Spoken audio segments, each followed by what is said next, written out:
सद्गुरु महाराज जय। सत्य सनातन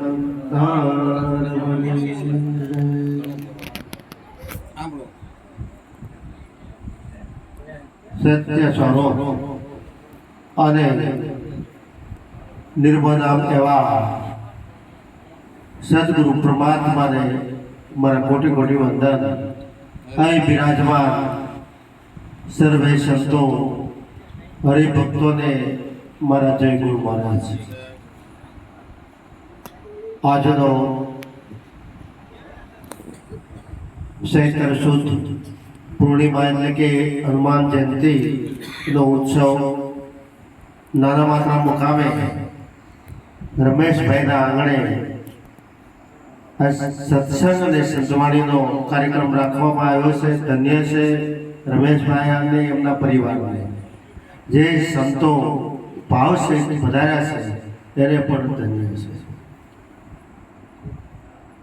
સંતવાણી રજૂ થતી હોય અને એમાં આપણું લક્ષ્ય ક્યારે હોય કે જ્યારે આપણે શબ્દના પારખું હોય, શબ્દનો ભેદ આપણે જાણતા હોય તો એનો આપણે લાભ લઈ શકીએ અને સંતવાણીનો જે પરમ છે સમજી શકીએ। હવે આપણે ભણ્યા જ ન હોય અને આપણે ઉકેલ કરવાનો હોય, વાંચન કરવાનું હોય તો કેવી રીતે કરી શકીએ? એટલા માટે કહેવાયું છે કે કર લે આત્મબોધ, બોધ છે બંધન છૂટે, કાલ કર્મ ઘટ જાય નહીં એમ કર લૂટે।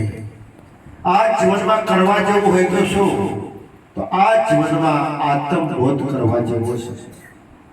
માટે કર લે આત્મબોધ, બોધ છે બંધન છૂટે। જો આત્માનો બોધ થાય તો માયાનું બંધન વ્યાપી ન શકે, માયાનું બંધન નડે નહીં। માટે કાલ કર્મ કટ જાય ને આમ કિકર લૂટે એમનો દાવો પણ ત્યાં ચાલતો નથી। સદગુરુ મહારાજ મૃત્યુથી પર જે વસ્તુ રહેલી છે અમર વસ્તુ તરફ લઈ જાય છે। માટે પરમાર્થ કે કાજ કહો મેં માત પિરાની, સમજે વાકો શીખ ગઈ તો બેસી માને। આ સંતો પરમાર્થનું કાર્ય કરી રહ્યા છે અને જે સમજે એને ખોટી કલ્યાણ છે, ન સમજે એને શું કહેવું? એટલા માટે કીધું કે મન કર્મ વચને માન લેશે સોમાં કોઈ ક્ષાણો, મૂર્ખના મનમાં આ વાત ન આવે। મૂર્ખ માણસને આ વાત છે એ પચે નહીં, આ વાત ગમે નહીં। માટે જેનું અહોભાગ્ય હોય ને, જેનું ભાગ્ય લાગ્યું હોય એને આ વાત એ સુગમ લાગે છે, આ વાત નજીક આવે છે। માટે સમજ લે સાર, પ્રેમ પુરુષોત્તમ પાવે, પકડો ઉનકી બાઈ, और कोई काम नहीं आवे। समझ ले सार, प्रेम पुरुषोत्तम पावे। सब માટે આ જે સમજણની વાત છે, પ્રેમ પુરુષ પરમાત્મા કહેવામાં આવે છે। આનંદ સ્વરૂપ એ પણ પરમાત્મા છે। માટે સત આનંદ રૂપ જેને નક્કી થયું છે એને કાયમના માટે આનંદ હોય છે। માટે આ જીવન એક એક પળ લૂંટાઈ જાય છે, પણ આ જીવનનો આનંદ ન લૂંટાય, આ જીવનનો સાર્થકપણું ન લૂંટાય એના માટે જેની માથે સદગુરુ હોય, જેને માતા પિતાને સેવા કરી હોય એનો આવો સુગમ માર્ગ હોય છે। અને પરમાર્થ આજે આ દેહ છે એવું સુગમ વાત સમજાય છે। માટે આ કોઈ દેખાવની ભક્તિ નથી, આ કોઈ બાહ્ય આડંબરની ભક્તિ નથી, આ તો ભાવની ભક્તિ છે। માટે આજ ભાવ સહિત રમેશભાઈ આવું આયોજન કર્યું છે અને ભાવ સહિત આપણે એ સંતવાણીનો આનંદ લઈ રહ્યા છીએ। પ્રયત્ન કરવાથી પદ મળશે, પ્રયત્ન કરવાથી પૈસા મળશે, પણ આ પરમાત્માનો જે વિરુદ્ધ સુખ છે, શાશ્વત સુખ એ પ્રાપ્ત ન થાય। માટે એક એક શ્વાસ ઓછો થતો જાય છે। આપણને એમ થાય કે ઉંમર વધે પછી ભજન કરશું, પછી સેવા કરશું, આ બાત ખેતર પાકી જાય, નેવા નમી જાય અને ત્યાર પછી આ સત્સંગનો લાભ લેવો હોય તો લઈ શકાતો નથી। માટે તનની તંદુરસ્તી હોય અને મનની મક્કમતા હોય ત્યારે જ ખરો આનંદ આવે છે. માટે કહી નિરાત ભ્રમ કા લંગરા તૂટે. એ જે ભ્રમ પડેલો છે, હાસ ખોટનો જે ભ્રમ પડેલો છે, એ લગ્ન એ ઝઘડો મટી જાય છે. માટે ગુરુ બિન વિના જ્ઞાન ન ઉપજે, ગુરુ બિન મીટે ન ભેદ, ગુરુ બિન સંશય ન મટે ભલે વાંચે ત્યારે વેદ. વેદની વાત કરવામાં આવી તેમ થાય શું શાસ્ત્ર ખોટા, વેદ ખોટા નહીં. એક એક શબ્દ ક્રાંતિકારી.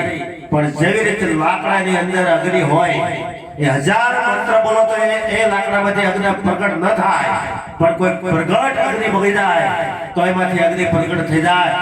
એમ આ પ્રગટ કોઈ શબ્દ બગી જાય ને તો આ ઘટમાં અજવાળું થઈ જાય, તો પોતાની ઓળખાણ થઈ જાય. માટે આવો રૂડો અવસર મળ્યો છે. ખાવું પીવું મોજ મજા જાગવું ઊંઘવું એ તો પ્રાણી કરે છે. પણ આ માનવની માનવતા ક્યારે પ્રાપ્ત થાય કે માત પિતાને રીઝવવા હોય તો માત પિતાને ગમે એવું કાર્ય કરવું જોઈએ. સંતોને રીઝવવા હોય તો સંતોને ગમે એવું કાર્ય કરવું જોઈએ. માટે થોડામાં કહેવું હોય કે ભલે આપણે સંત ન બનીએ તો કઈ નહીં, ભગતમાં આપણે નોંધ લેવાય નહીં તો કઈ નહીં, અને આપણે ભગવાન ન બનીએ તો કઈ નહીં, પણ આ જીવનમાં માનવતા ખપે તોય ખરું છે, આપણે માણસ બનીને તોય ખરું છે. માટે આ જીવનને બરબાદ કરવા કોણ છે? જેના જીવનમાં દારૂ વ્યાપી જાય એનું જીવન બરબાદ થાય, જેના જીવનમાં જુગાર વ્યાપે એનું જીવન બરબાદ થાય, જેના જીવનમાં ચોરી વ્યાપે એનું જીવન બરબાદ થાય, જેના જીવનમાં વ્યભિચાર વ્યાપે એનું જીવન બરબાદ થાય, અને જેના જીવનમાં માંસાહાર વ્યાપી જાય એનું જીવન બરબાદ થાય. માટે આ બરબાદી રોકવી હોય, આ સ્વતંત્રતા ભોગવી હોય તો આ જીવનમાંથી દારૂ જુગાર મૂકી દેજો. માટે અને જો દારૂ જુગાર આ જીવનમાંથી જશે, વ્યભિચાર જશે, માંસાહાર જશે, તો માત પિતા રહેશે, અને તો આ સંત સદગુરુ દીધી રહેશે, અને ત્યાર પછી જ આ ભક્તિના માર્ગમાં પગલું ભરવાનો મોકો મળે છે. માટે વ્યભિચાર માટે તો સંતોએ ભેદ ખોલ્યો છે કે બેની બેટી છે જેવી આપણી એવી આખા વિશ્વની કરાય. હરેક એને નિર્મળ નયણી નિરખાય. બહેનોના માટે પરપુરુષ ભાઈ બાપના દીકરા સમાન, અને પુરુષના માટે પરસ્ત્રી માત બેન અને દીકરી સમાન. તો આવી જ્યારે સુગમ વાત મળશે તો આ જીવન છે સાર્થક બનશે, અને આ પ્રતિજ્ઞાનું પાલન કરશે તો કાયદાની કોઈ કલમ આપણને નહીં લાગુ પડે. માટે જેને સદગુરુ મળ્યા છે, જેને સદગુરુ ભેટ્યા છે, એના પ્રમાણમાં છે એવો દ્રઢ વિશ્વાસ હશે તો આ નિર્ણય બીજું નિરખવું નહીં, આ નિર્ણય જાતિનો ભાવ નહીં, આ નિર્ણય દેહનો ભાવ નહીં. માટે આ આખી પરમાત્મા સિવાય બીજું કઈ નિરખવું નહીં. આ મુખે સત્ય શબ્દ સિવાય કઈ બીજું વ્યક્ત ન કરવું. માટે જ કહેવાયું છે કે સિર જાય પર જૂઠ ન બોલો, એમ સત્ય સુણજો છો કાન, ભક્ત લાલજી પ્રગટ બતાવે દેહ શેષ ભગવાન. કે આ જીવન પડી જાય, આ શરીર પડી જાય તો ભલે પડી જાય, પણ આ મુખે ક્યારેય જૂઠ ના આવવું પડે. એટલા માટે સત્યને વ્રત કહેવામાં આવે છે, મોતને પણ વ્રત કહેવામાં આવે છે. માટે ભક્ત લાલજી પ્રગટ બતાવે દેહ શેષ ભગવાન. જેને આવા સદગુરુ મળ્યા હોય તો એ ભક્તમાંથી ભગવાન બનાવી દે. પણ જેને તન મન ધન અર્પણ કરવાની તૈયારી હોય, જેને માથું સોંપવાની તૈયારી હોય, એ આ વસ્તુને પામી શકે. એટલા માટે કીધું છે કે ભક્તિ છે સૂર્યના કામની, નહીં કાયરનું કામ. પ્રથમ પહેલું મસ્તક મૂકી વર્તી લેવું નામ. આ નામના આધારે આખું વિશ્વ આવી રહ્યો છે. માટે નાશવંત નામની સદગુરુ વાત કરતા નથી. અવર નામ તો અનેક હે, આદિ નામ એક. હવે જે આદિ અનાદિનું જે નામ છે, જરા વિચાર કરો કે આ દેહ નતો તો પૃથ્વી હતી, આ દેહ નતો તો જળ હતું, પવન હતો, આકાશ હતું, આ ભાષે તત્વ હતા. તો આ દેહ નતો ત્યારે એ વસ્તુ હોય તો પરમાત્મા હોય કે નહીં? જરા તમે વિચાર કરો કે જ્યારે ઊંઘી ગયા હોય ત્યારે આ શ્વાસ ઉશ્વાસને હાકનારો કોણ હોય? ઓમ સવારનો તાર વગાડનારો કોણ હોય? આ જગાડનારો કોણ? એ તમારાથી જરાય દૂર નથી. માટે તન મંદિર છે, દેહ દેવાળ છે. માટે આ દેહની અંદર એવી જ્યોત પ્રગટ કરવાની જરૂર છે. એમ કહેવામાં આવે છે પ્રગટ કરેલો એવો હોય ને એક દિવસ બુઝાઈ જાય, પણ જે અખંડ જ્યોત હોય એ ક્યારેય બુઝાય નહીં. એ અખંડ જ્યોતને આજ આપણે આનંદ કરી રહ્યા છે. માટે મારા પ્રાણ કરના વિશ્રામ લંકા વનવાળી અમરા સો આત્મરામ આ જીવનનો આધાર હોય તો પ્રાણ અને પ્રાણનો મુકામ હોય તો પ્રાણ પતે માટે મન વેધાયું વાલાજીની સાથ વાલો વિચારા વિષય આઠે પોર હોય મારા ઉરમાં હવે વાલી ન લાગે બીજી વાત હવે સત્સંગ સિવાયની બીજી વાત વિષયની વાત ઈર્ષાનો ભાવ માટે આપણી મોટા મોટી નડતર હોય તો કઈ આપણામાં રહેલી ઈર્ષા આપણામાં રહેલી અજ્ઞાનતા આપણામાં રહેલું હુંપણું માટે આ સદગુરુ સિદ્ધાંત અહમ ઉપર ઘા કરે છે માટે જ કહેવાયું છે કે મન તો આવો કે અથડાય આ બીજો નથી બોલતો આ બોલનારો છે એની ઉપર સત્તા પરમાત્માની છે આવો વિશ્વાસ રાખજો